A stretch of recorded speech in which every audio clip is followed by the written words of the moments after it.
I'll stop, and I'm going to turn this over to our amazing guest of honor speaker, Rick Beyer.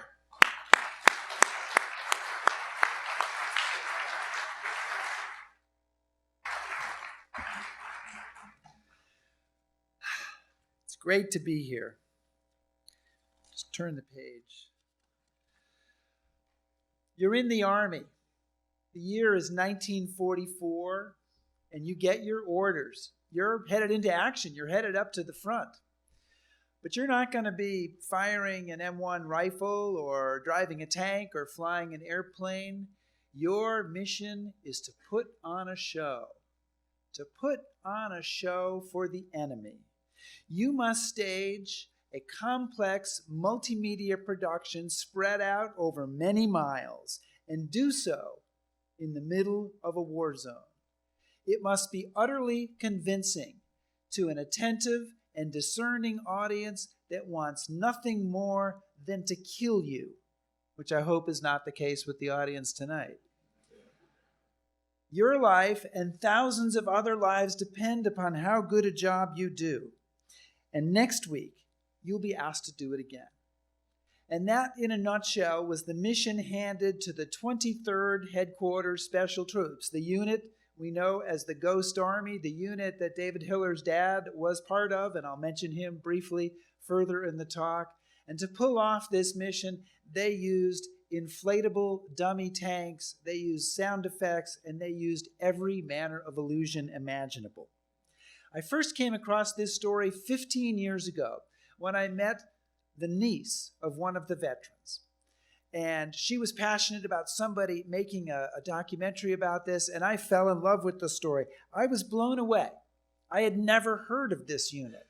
Now, like many of you, I certainly was familiar with the D-Day deception. A lot of you guys know about the D-Day deception. Operation Fortitude, designed a British deception, designed to fool the Germans about where the D-Day landings would take place, to suggest that they would take place at the Pas de Calais instead of taking place in Normandy.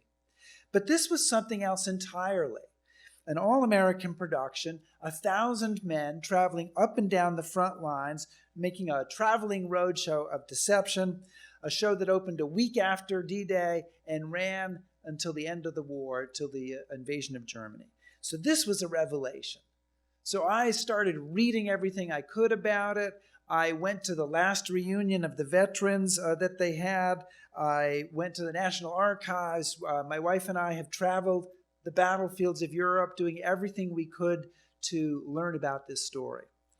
And that led to a PBS documentary that I produced about the Ghost Army that was on in 2013.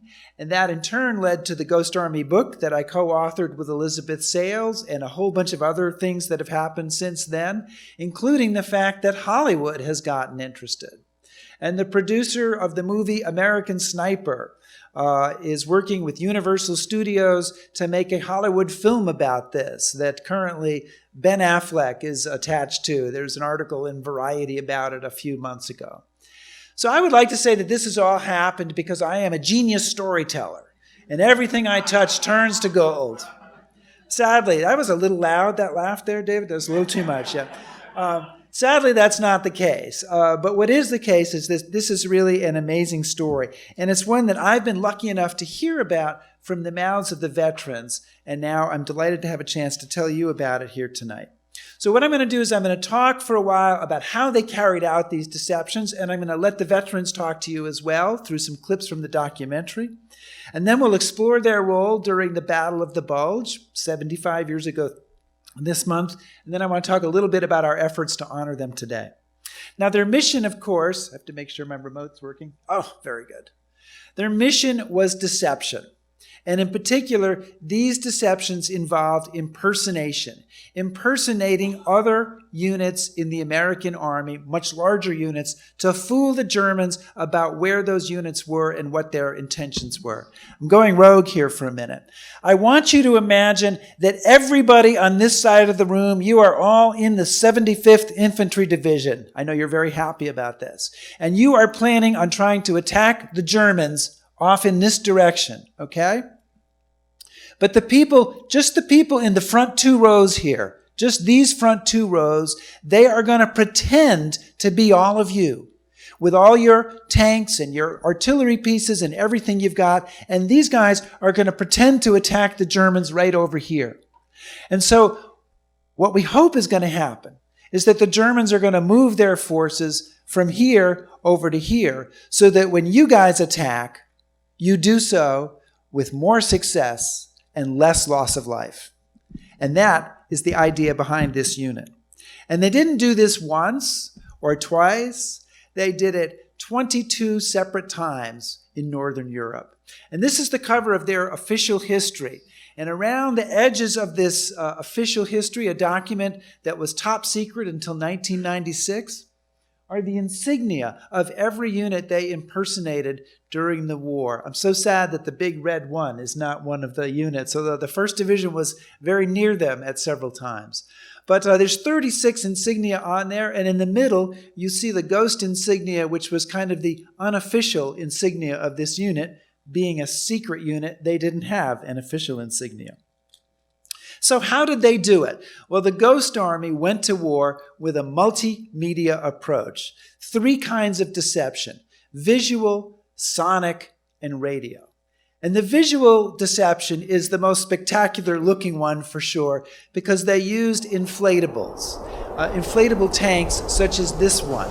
Now this is actually a replica of one of the inflatable tanks that they used, an inflatable Sherman tank. Here's what one of the real ones looked like. They had hundreds of these, and all different kinds of tanks too. But they didn't just have tanks, they had every vehicle, every piece of equipment really that an armored or an infantry division might have. So for example, they had inflatable artillery, like this 155 millimeter artillery piece. And they had artillery of every size. And they had inflatable jeeps and inflatable trucks. Here's a 1.5 deuce truck. Actually, okay, how sharp-eyed are you? How many trucks are there in this picture? There are 3. The gentleman here has it because 2 of them are still in the bags down here. Right? You got to clue into the Ghost Army way of doing things. And so you're probably looking at this photo and saying, well, I can tell that that's fake. That's not going to fool anybody. Well, this is a little closer than we're going to let the Germans get, okay? I just want you to know that. And when you get a little bit farther away, it gets a little bit harder to tell which one is real. Which one is real? Shout it out, left or right. So about half of you are correct, I'm happy to say.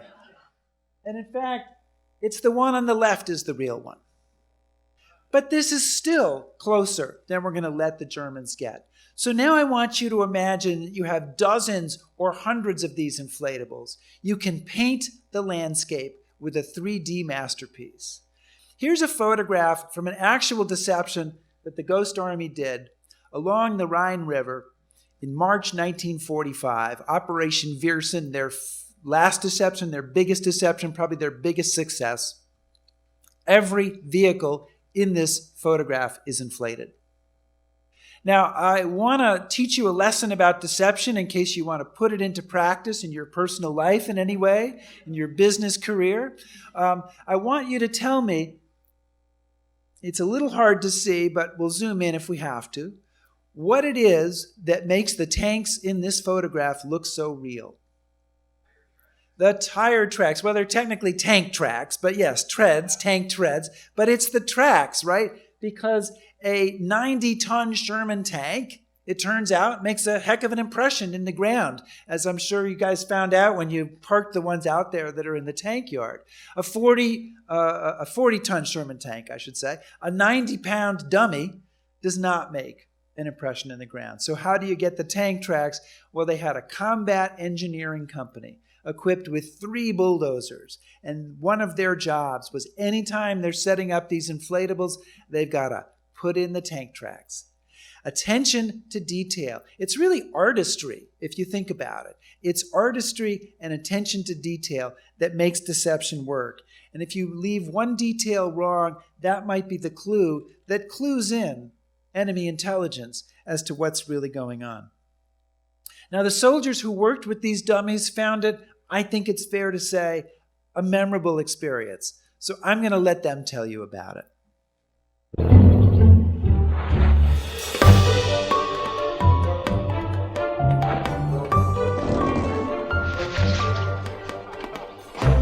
It was a little bundle of stuff, which a tank was in, all compressed before you opened the bundle, spread the nozzles around, and inflated it. Pulling this amorphic shape out of it, and then watching it being filled with air and taking form, like a monster. If things went very well, there were air compressors. If things went not so well, there were bicycle pumps. And if things went terribly badly, there were our lungs. In most cases, like a German tank, we could have it inflated and move within 15 or 20 minutes. The artillery piece was good. The Jeep was good. But that M4 tank, that was the beauty. That was a piece of work. It really was. Now, one of the interesting things about this unit is that the people who worked with these inflatables, it was a camouflage unit, the 603rd Camouflage Engineers. And they had recruited into this camouflage unit a lot of artists.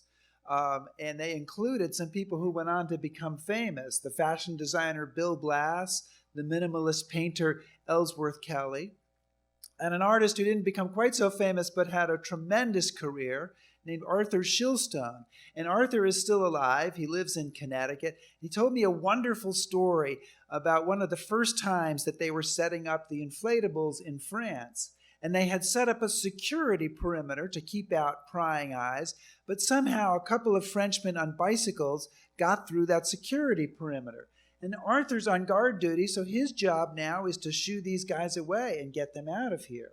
And as he told the story to me, he said, they weren't looking at me. They were looking over my shoulder.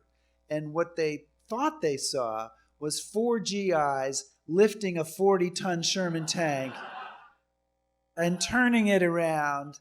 They're looking at me for answers, said Arthur, and finally I told them, the Americans are very strong. So that's visual deception, and that is one of the tools that they used. The second kind of deception they did was sonic deception, and this involves using recorded sounds to fool the enemy. And this is the outfit that David Hiller's dad, Robert Hiller, was involved in. And in fact, Robert Hiller was the executive officer of this unit, the 3132nd Signal Company Special. It means he was the number 2 officer in the unit and played an important role. And this is brand new technology in the 1940s. And so they are recording sounds. They went down to Fort Knox, Kentucky, and they recorded sounds at the Army Proving Ground there. And I'm going to ask Nick just to turn the volume down a little bit because this is going to be so loud it's going to drown me out. They record all these sounds of tanks, of trucks moving in, of bridge building, of soldiers digging in, etc. And they bring these, they put them on sound effects records, and they bring them to Europe, and then they can mix the sounds for any particular deception that they're doing, mix the exact set of sounds that they need for that deception. And they mixed them, as David mentioned, onto a wire. And I have a wire here. I'm going to go rogue again and come out here. Will you hold this microphone for me? Will you stand up and hold that for me so that people can hear me? You can stand up if you can. Sorry. Thank you so much. Are you a volunteer? You're working okay? I don't have to pay you, do I? No. Okay. This is one of the wires, okay? And I'm coming out here because you can't see this.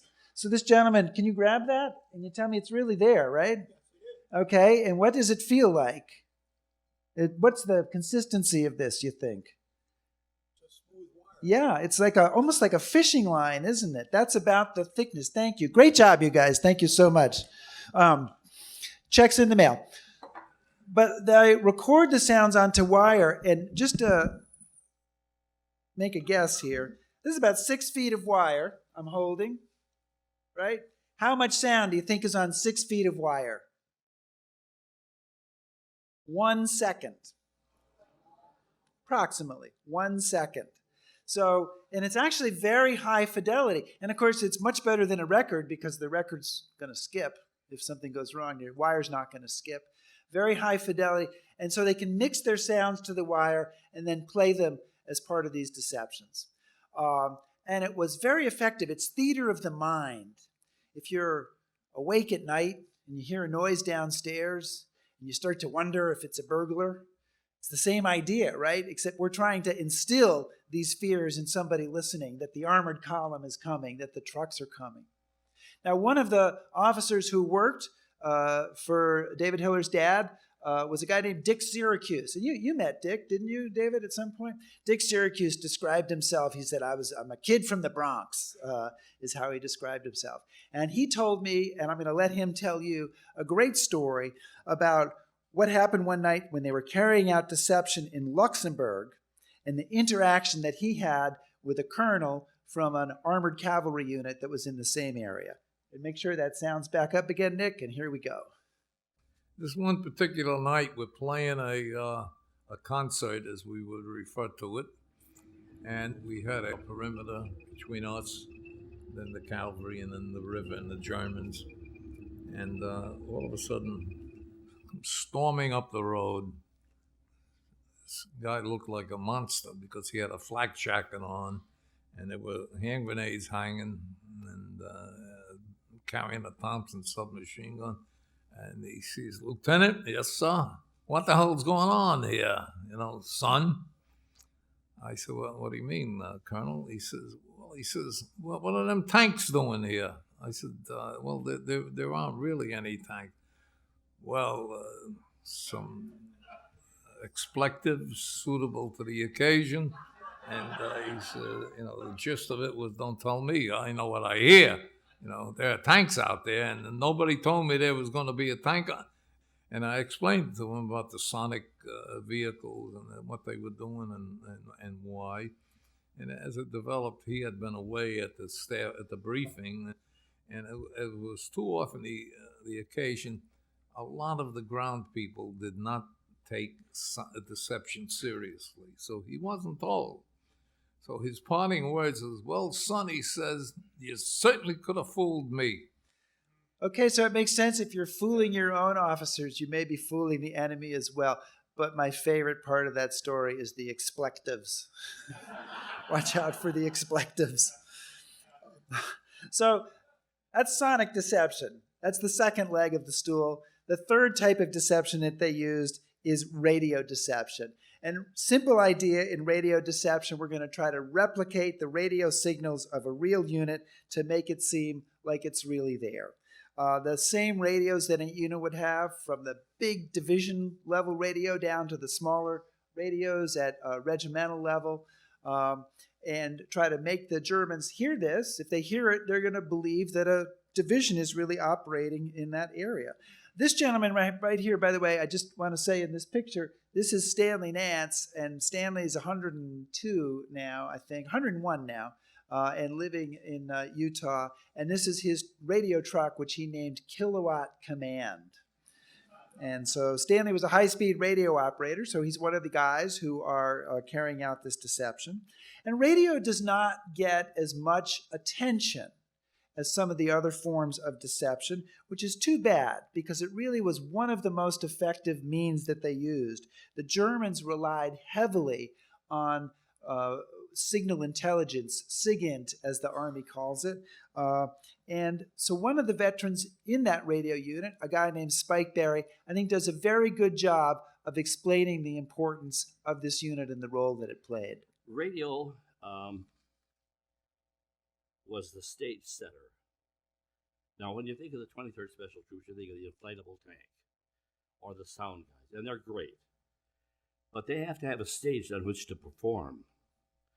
And we provided that stage.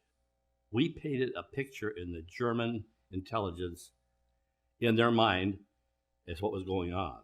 So you think about it, radio always came first, because you can start the radio deception from 40 or 50 miles away and have the radio trucks broadcasting and moving into the area. So the Germans are going to hear the radio intelligence first. then they're going to be looking for the tanks. They're going to be listening for the units, and they're going to say, oh, look, at what we hear and what we see just confirms what we already heard on the radio. So that's why radio was so important. But it was not an easy thing to carry out.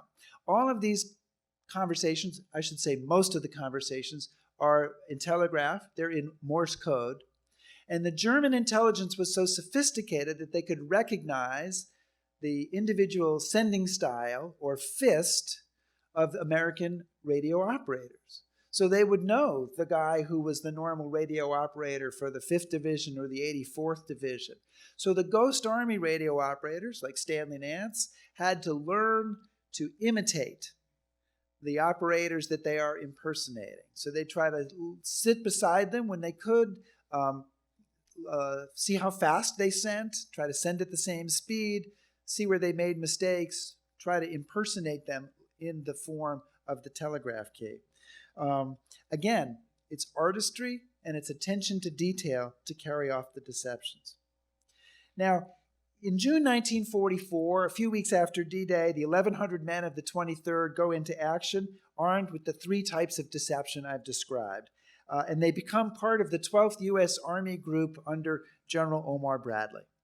Now, deception in war is as old as the Trojan horse, if not older. But the Ghost Army was really something new. It was the first mobile, multimedia, tactical deception unit in history. The Trojan horse worked great that first time, right? But you never hear about that second time that they tried it, because it wouldn't have worked so well. The Ghost Army was designed to be able to work time after time without the enemy ever finding out. So who came up with this idea? Well, it turns out it was born from a marriage of opposites. 2 men, Ralph Ingersoll and Billy Harris. And Ralph Ingersoll was a civilian drafted into the Army. And he was also a publisher and an editor. But he was a celebrity journalist. He was a flamboyant, very left-wing guy, published his own newspaper in New York, wrote books, hobnobbed with Roosevelt, and interviewed other world leaders. The New York Times called him a prodigiously energetic egotist. And one officer who worked with him had a different view. He said, I've never met anyone who was such a bright guy who was such a goddamn liar. So he had a kind of a tenuous relationship with truth-telling. And then I spoke to his stepdaughter a few weeks ago, and she said to me, she said, Ralph could convince you of everything.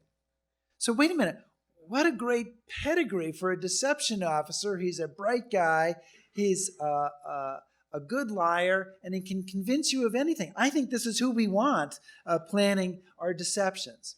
And he is working alongside and under another officer in the Special Plans branch there in London, Billy Harris. And Billy's the exact opposite. Billy is a career military officer, straight arrow, West Point guy from a family of military officers. Billy Harris's mother actually introduced Dwight and Mamie Eisenhower. So that's his military pedigree. And, you know, he's a guy who, after World War II, he went on to other things. He became a general eventually. He was a 2-star. But in the Korean War, he commanded the 7th Cavalry, which is Custer's old outfit. And Billy did much better than Custer did. And so in kind of normal civilian life, pre-war life, these 2 guys might never even have had a cup of coffee together. But thrown together by the war, they were a fantastic partnership. Ingersoll is the pie-in-the-sky, wild idea guy, and Billy Harris is the how do we actually make this work and put it into action guy. Inspired by British deceptions in North Africa, they came up with this idea of the Ghost Army, and there was some opposition to it, but they convinced the high-ranking brass in London, and then they convinced people back in the U.S., and they made it and put it into action.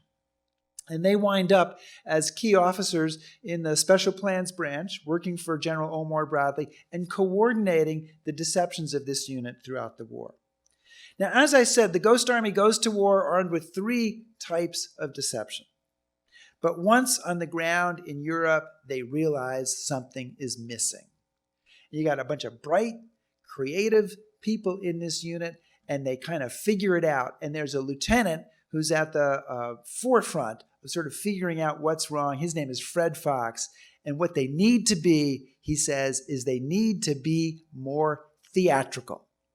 And this leads to an idea that bubbles up from the enlisted men and the junior officers to a fourth dimension of deception that they call special effects. And it involves turning every one of them into actors. Moving through the French villages so recently occupied by the Germans, they saw an opportunity to improvise yet another way to sell their deceptions, targeting enemy spies that might have stayed behind. They called it special effects. Why don't we put a stencil of the name of the unit that we were simulating right on the trucks? And why don't we start a counterfeit shoulder patch factory where they would see we were the 75th Division, one of the divisions we did? So we began to put on their patches and put their bumper markings on, and we physically assumed the role. Only for every 100 of them, there might be 10 of us. They even set up phony command posts, and against all Army regulations, staffed them with counterfeit commanders. If you're going to bring a division up, you better have a headquarters somewhere, and there better be a major general walking around. And so we had to have a pool general do this. Some sergeant would wear 2 stars for an operation. Our job was to go in with our phony markings and phony stories that we were pretending to be officers and soldiers from another organization. And we were turned loose in town. Go to the pub, order some omelets, and talk loose. A lot of the guys went to the bakery, got rolls and stuff, and said, "You got to get an extra supply because we're moving out tonight," that kind of thing. It was almost kind of silly, really. But I think what really confirmed the fact that there was effectiveness was sitting in a cafe and seeing a door open up gradually and somebody was taking pictures.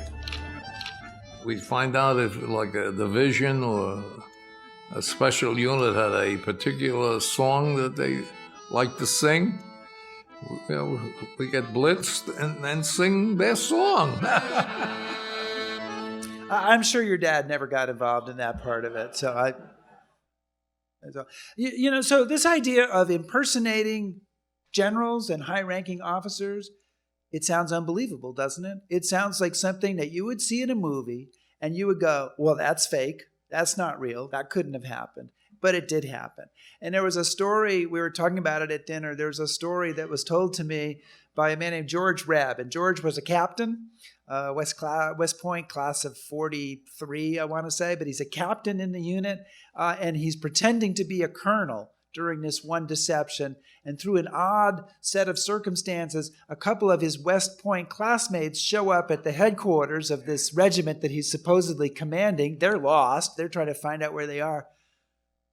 Well, how the hell did he get to be a colonel when we're still captains? Now, they don't want to ask Reb because they don't want to embarrass themselves. But when they're on the way out the door, they ask his sergeant, and the sergeant says, "Fortunes of war," right? There's a bunch of stories about that. I think your dad had a story like that as well. So it really did happen, and it's kind of amazing. So they do start to have an impact as we go through the war. In August 1944, they conduct an operation called Operation Brittany, in which they pretend to be several of Patton's divisions moving kind of on our screen, moving to the left into the Brittany Peninsula, when Patton is in fact moving in the other direction, and which leads to the trapping of the German 7th Army in the Falaise Pocket. In September, in Operation Bettenberg in Luxembourg, they hold a 25-mile gap in General Patton's line along the Moselle River, preventing the Germans from discovering a weak spot that they otherwise might have been able to exploit to get behind Patton. Then in early November, a few weeks before the Battle of the Bulge, they actually conduct 3 simultaneous deceptions. So one contingent is using radio to pretend to be the 4th Division. A second is using dummy artillery to impersonate the 20th Corps artillery. The third is using special effects to impersonate the 9th Division. In each case, the 90th Division, not the 9th, excuse me. In each case, they are impersonating the division in one place or the unit in one place when they're actually on the move to someplace else. So they're trying to mask a move of the division. And I think this 1 week where they're doing these 3 deceptions really illustrates the power of this unit when it's correctly used. And then they return to what has become their forward base in Luxembourg City. And as November rolls around into December, they are awaiting their next deception. They are on edge. They are wondering when the war is going to be over. A private in the unit, Harold Dahl, sums up the mood in a letter home. He says, "What keeps those Germans going is beyond us. They've lost almost everything in the way of sources of supply, army after army, and still they prolong what must inevitably end in their complete surrender." But of course, 75 years ago today, the war is a long ways from over. And that's our cue to turn to the Battle of the Bulge, Hitler's last-ditch attempt to halt the Allied offensive. And to understand how the Ghost Army was involved, it's useful to start with a big picture view of the battle to kind of get in your head. In the early morning hours of December 16th, 1944, the Germans launched 3 German armies, launched a massive counterattack against the Allies, primarily against American lines. They achieved complete surprise in this sector, which is thinly held. It's along the Ardennes forest, thinly held by 4 American divisions. And the result is not a pretty picture for the Americans, especially in the first few days. The Germans roll forward. Many American units are overrun. Others panic and retreat. Some are captured. There is terrific and fierce fighting that goes on. And at this point, the American army is throwing all sorts of rearguard troops into the battle, anything they can do to get men to the front to oppose the Germans and try to blunt this attack. So here's a map of the whole attack. And the scale is really, I need to be able to see this. The scale is huge because this distance here, this is about 50 miles. And this is where the Germans attack right through here. And this is the reason they call it the Battle of the Bulge, for those of you who don't know, is their attack ends up creating this great bulge in the American lines. And there are all sorts of places in the bulge that have become very famous over the years. Malmedy, where the Malmedy massacre took place, St. Vith, and probably most importantly, Bastogne, where the 101st Airborne and the 10th Armored Division were surrounded. And of course, the Germans demanded their surrender, and Tony McAuliffe, the commander of the 101st, responded. Excellent. There is a Café Nuts in Bastogne if you ever go there. Okay, if you really want some commercialization available to you. And after the initial setback, Eisenhower and his armies prove masters of the situation. The Americans get their footing. General George Patton, he's been headed with his troops in an easterly direction, but now he changes the axis of attack and sends his troops up in several divisions up to relieve Bastogne. It's one of the highlights of Patton's career. Over the course of the war, the Germans of the battle, I should say, the Germans take a lot of ground, but they do not achieve the strategic breakthrough that Hitler is hoping for. And so then, in the next month, because the Bastione's relieved on the 27th, but it's really another month of fighting in the Battle of the Bulge as the Americans now try to compress this bulge and push the Germans back and regain all that territory. And ultimately, in this battle, 500,000 GIs are involved in the battle, 90,000 American casualties. It's the biggest battle of the war in Western Europe for the Americans, and it ends up proving decisive. I mean, it really does pretty much knock the Germans out almost completely. So, okay, the Ghost Army's role in this. On the eve of this massive, I can't seem to look in 2 directions at once. On the eve of this massive attack, we're down here on the shoulder of where the Germans are going to attack. The Ghost Army is carrying out a deception. They are pretending to be the 75th Infantry Division. And this sector of the front, as I mentioned, is very thinly held. And so the idea is we're going to move the Ghost Army in, they're going to pretend to be the 75th, and that will kind of reinforce this area and make the Germans think there's more troops there. So they pull out all their usual tricks. And just to tell you some of the things that they did in this deception, well, they had a bunch of inflatable artillery that they used to set up the divisional artillery emplacements and pretend they had them there. They had sonic, they had radio involved in this deception. They had lots of special effects. They had MPs who wore 75th Infantry patches and directed traffic at checkpoints so that anybody driving through an intersection would see a 75th MP. And the commander of the unit, Colonel Harry Reeder, impersonated the two-star commander of the 75th, and then ostentatiously toured the area and the various phony headquarters they had set up in his Jeep so that people would see him there. And attention to detail. The soldiers were each given a capsule history of the 75th to memorize for talking with civilians. And the orders for this particular deception specified something important. The 75th was new to the theater. They hadn't been in action before. In fact, the real 75th hadn't landed yet. So they're new to the theater, and the Germans are going to know that. So the orders that go out for this deception specify that no captured German ammunition boxes, helmets, machine guns, etc. should be visible on vehicles. So these soldiers are like all soldiers. They collect souvenirs. And the people organizing this are smart enough to say, put those souvenirs away because they will give away that this is not really the 75th Infantry Division. And the other thing they ordered the men to do, they said that they wanted them to burn their mail after reading to make sure, again, that there's nothing in writing, nothing there that's going to possibly give them away if it gets thrown away or if it gets lost. So this deception is successful. The Germans show the 75th Infantry Division on their maps. Of course, it doesn't deter the overall attack. Now, it's kind of interesting for some time after the war, there was some thought by people, concern, I should say, that somehow the Ghost Army had brought on the German attack at the Bulge, that by pretending to be the 75th in this area, they had attracted German attention in this large attack. And of course, ultimately, it was realized that there's no way that that's true. The Germans had been planning this attack for months, and they actually were attacking with 20 divisions.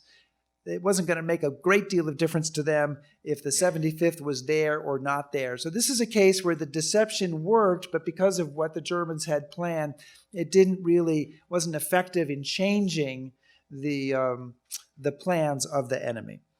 But it was a successful deception. So Ghost Army completed that deception, and then they returned to Luxembourg City one day before the Battle of the Bulge. So if their deception had lasted one day longer, my talk would be over now. Sadly, it's not, or happily. Now, interesting to say that soldiers in the nearby divisions, like the 4th Division, that was near where they were impersonating the 75th, were righteously unhappy that when the Germans attacked, where the hell was the 75th? And one 4th Division soldier was reported to have said these words in an evacuation hospital a few days later: "I'd like to get my hands on those elusive bastards of the 75th." So it takes a few days for the word of these attacks to spread and for the Americans to realize the extent of the German attacks.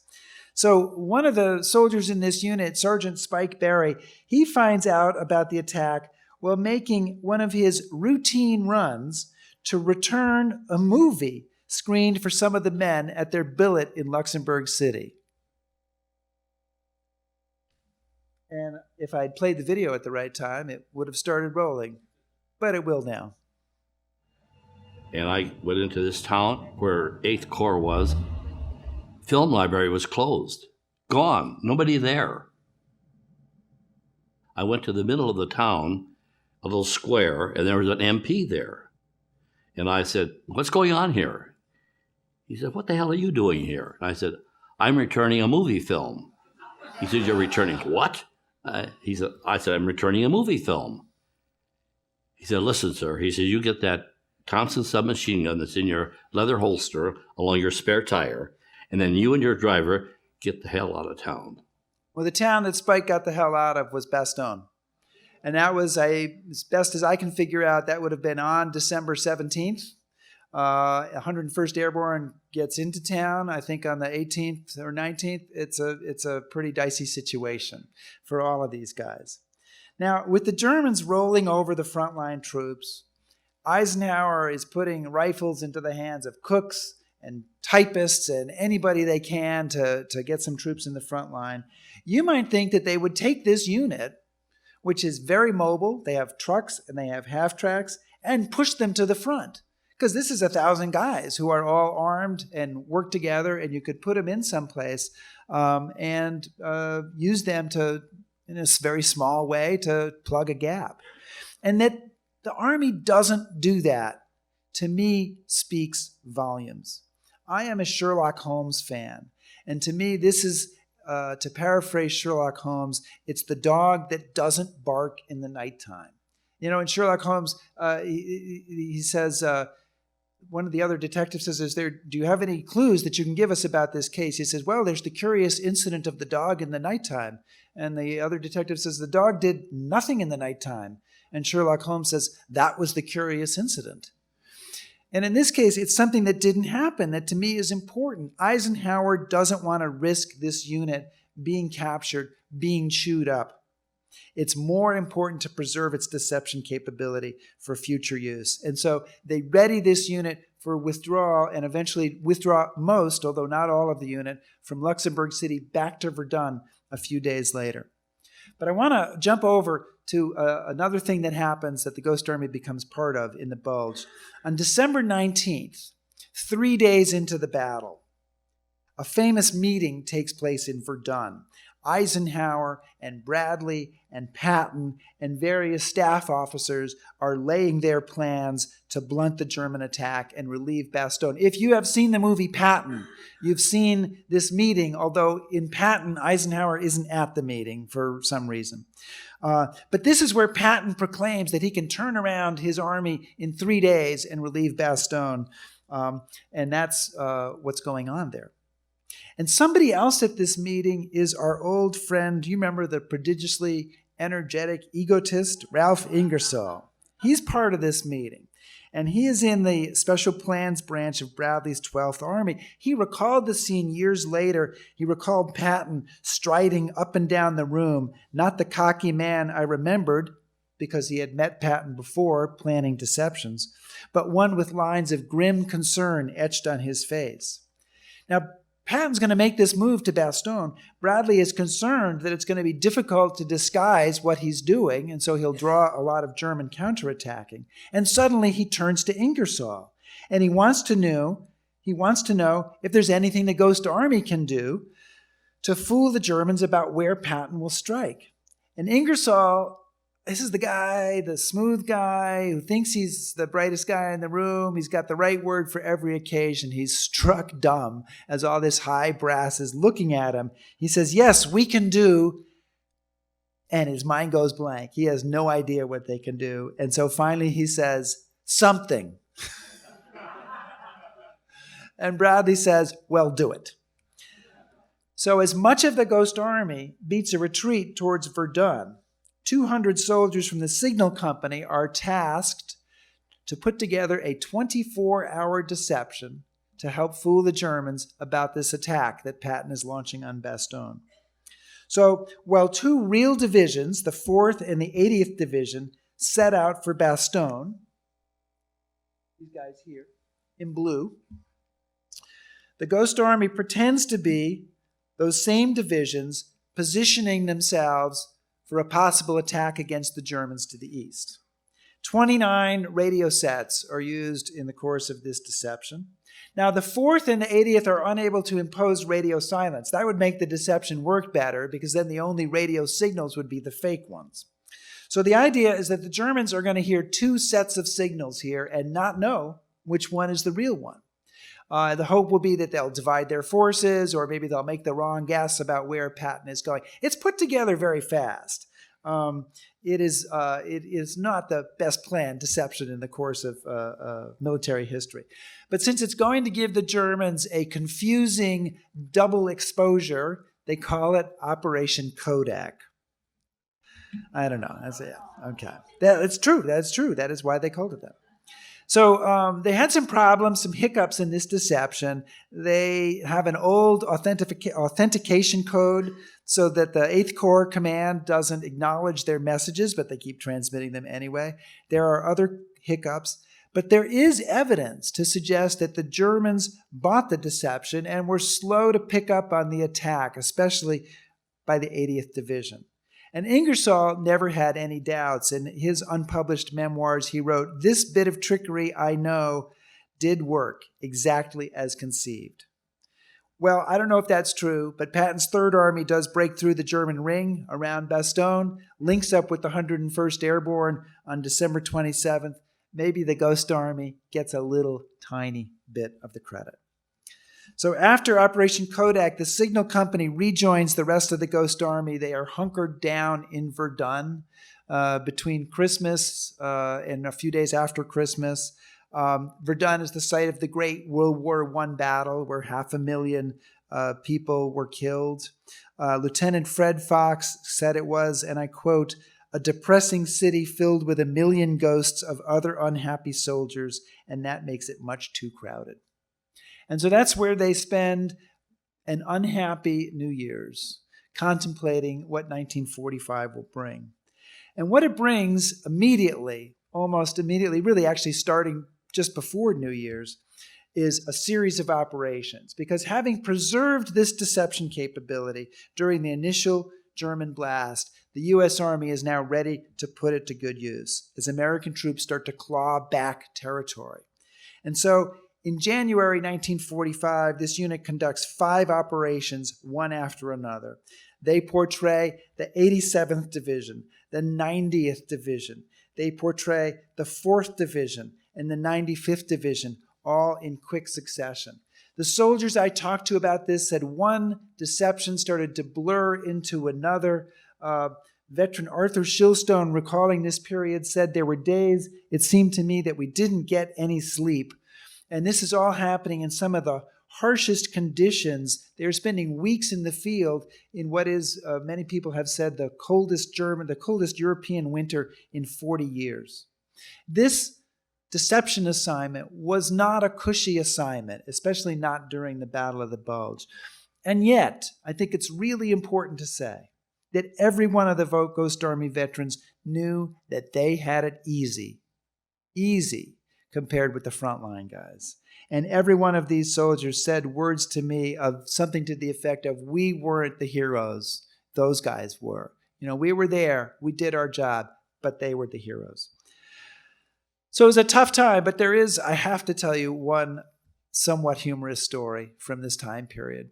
And it was told to me by a gentleman named Jack McGlynn. This is Jack and I together. And Jack was also in the Sonic unit. And during one of these deceptions at the time of the Battle of the Bulge, he is leading a convoy of trucks pretending to be from the 90th Infantry Division. And you probably know that during the Battle of the Bulge, also the Germans had some soldiers dressed up as Americans, infiltrating American lines. So everybody's really on edge. And as it happened, there was a mix-up. They do happen in these deceptions. And he ends up taking these trucks that are supposed to be from the 90th Division through a checkpoint manned by MPs of the real 90th Infantry Division. And they don't recognize any of these guys. Something seems off, and the MP says, well, what's the password? Jack says, we don't have the password. He says, well, what's last month's password? He said, I don't have last month's password. Now, this MP, he thinks he's got one of those German infiltrators. So now he's unslinging his Thompson submachine gun, and he's beckoning over his friend over here, and he's going to see what he can find out. So he's going to quiz him, right? You've seen this in the movies, right? He's going to ask him. What's he going to ask him? Like, who won the World Series? But he goes over and he says, where are you from? And Jack says, Boston. And he says, yeah? Well, Boston's a big place. Where? And Jack says, Medford. And then which is about 10 miles outside of Boston. And then the guy really surprised Jack. He says, oh, yeah? Well, what's the name of the school on Harvard Street? 2 million men in the European theater of operations. He ran into somebody who grew up a quarter of a mile from him. He knew the name of the school on Harvard Street. He always said that is what saved his life. Jack McGlynn later became the mayor of Medford. They named a school after him. Sadly, it wasn't the one from the story. So over the course of the Battle of the Bulge, the Ghost Army conducts 6 deceptions in all. And I think the big legacy, they contribute, and they prove that they can do this mission in the most adverse of circumstances. Now, although this unit was the deception unit for the entire 12th Army Group, they did a whole lot of deceptions for General Patton. Not only during the Bulge, but before the Bulge as well, and later. And I don't think that was just coincidence or circumstance. After the war, the deception planners talked about how some commanders and staff officers simply didn't get deception. They didn't understand it. They didn't want to employ it. They thought it was funny business, wouldn't give them the time of day. But they always made it really clear Patton was different. And when we think of Patton, we think of George C. Scott and the cantankerous, headstrong, difficult officer, the ivory-handled pistols, shouting and cursing. That's our view now.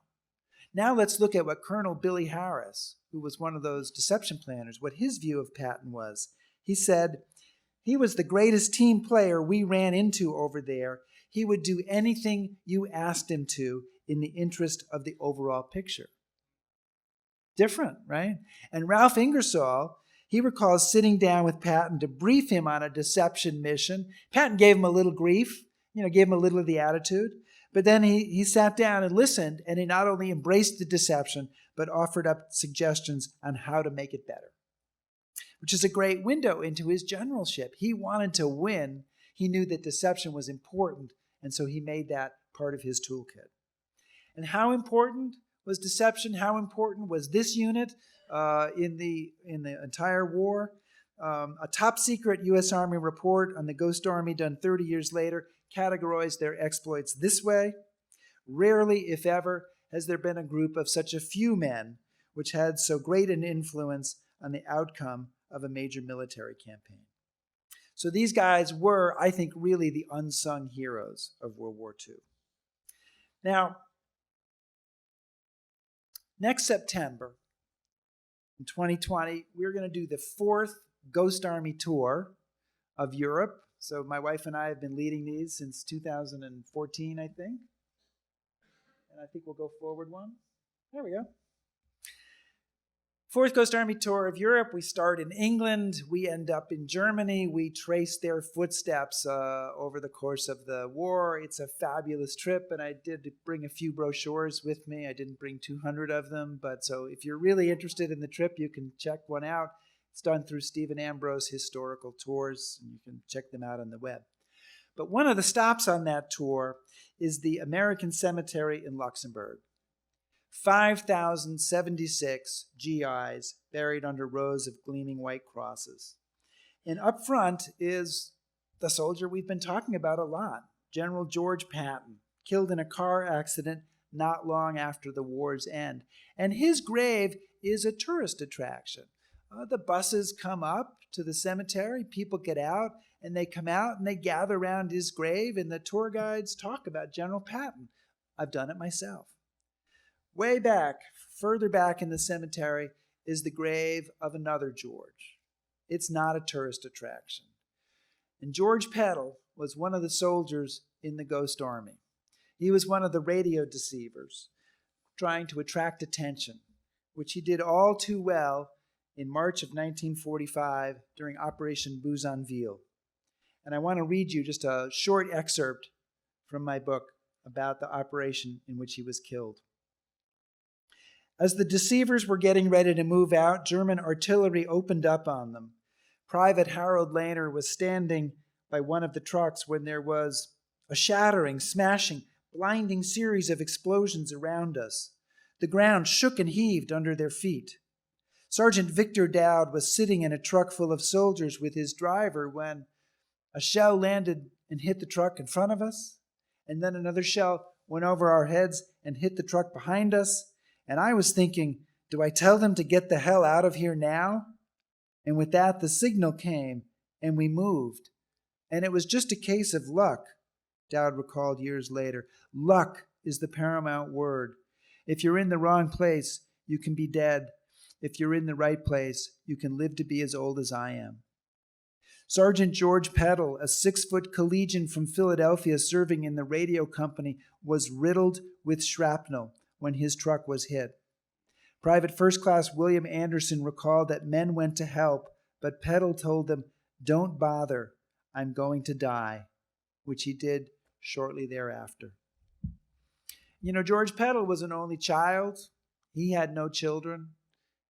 He has no family that I'm aware of. So when we visit his grave, I always say that we are his family.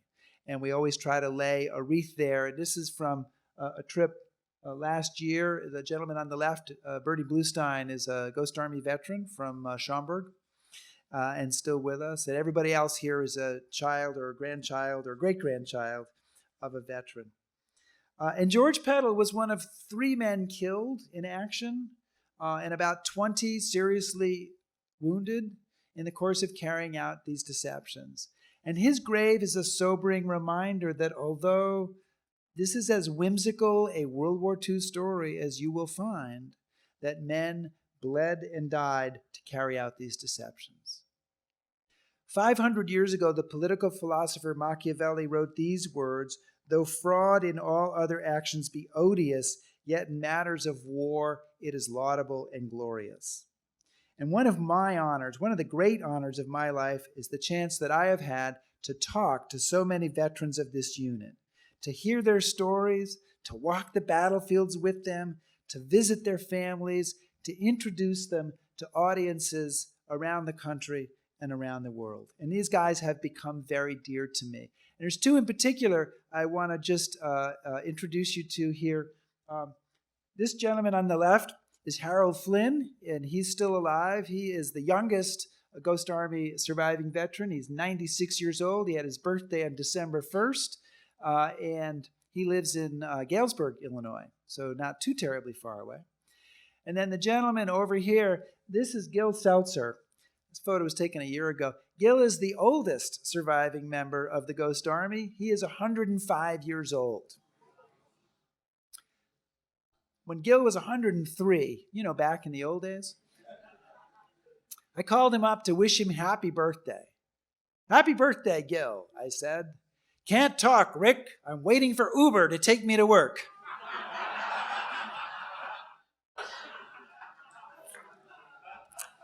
Gil is an architect. He is still consulting on renovations to buildings he designed 75 years ago.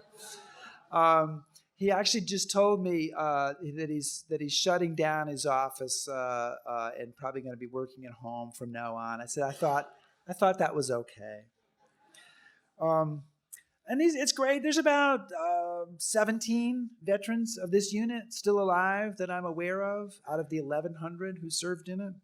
But the World War II generation is slipping away. These guys are going to be gone very soon. And that's why we've started a nonprofit, the Ghost Army Legacy Project, to preserve and honor the legacy of this unit. And I just want to tell you a few of the things we're doing. Last summer, we dedicated the first ever Ghost Army historical marker in Luxembourg on the site of a deception mission there. Operation Bettenberg, which I mentioned earlier, and that's Bernie Bluestein from Schaumburg, and he helped us to unveil that historical marker. Great moment, and we're actually putting up a similar historical marker at the site of another operation this fall when we're doing our tour in 2020. We are also working with the National World War II Museum in New Orleans on a new Ghost Army exhibit that's going to open March 5th of next year. It's called The Ghost Army, the Combat Con Artists of World War II. And I'm very excited about this because they've commissioned a number of inflatables. They're going to recreate one of the phony headquarters. They are doing interactive stuff, and it's going to be very exciting. It's only going to be there 6 months. Start planning now, okay? But it's going to travel after that, so maybe it'll come a little closer to where we are someday. So we'll just have to see how that goes. And we are a nonprofit over the years because I've worked with so many of these veterans. We have assembled an amazing archive of letters, photos, scrapbooks, documents, and we have just donated all of that to the National World War II Museum to make sure that it's preserved. But we are continuing our efforts to add to this collection and make sure we fully preserve this story. And lastly, we are working to obtain official recognition for this unit, which has been denied for so many years because of secrecy. And so we're trying to change that. We have introduced, legislation has been introduced, bipartisan legislation has been introduced. I know those words do not seem to fit together as well as they once might have, but bipartisan legislation has been introduced in the House and the Senate. What we need now to pass this is legislation to award them a Congressional Gold Medal. And what we need to pass this is we need co-sponsors. We already have 71 co-sponsors in the House.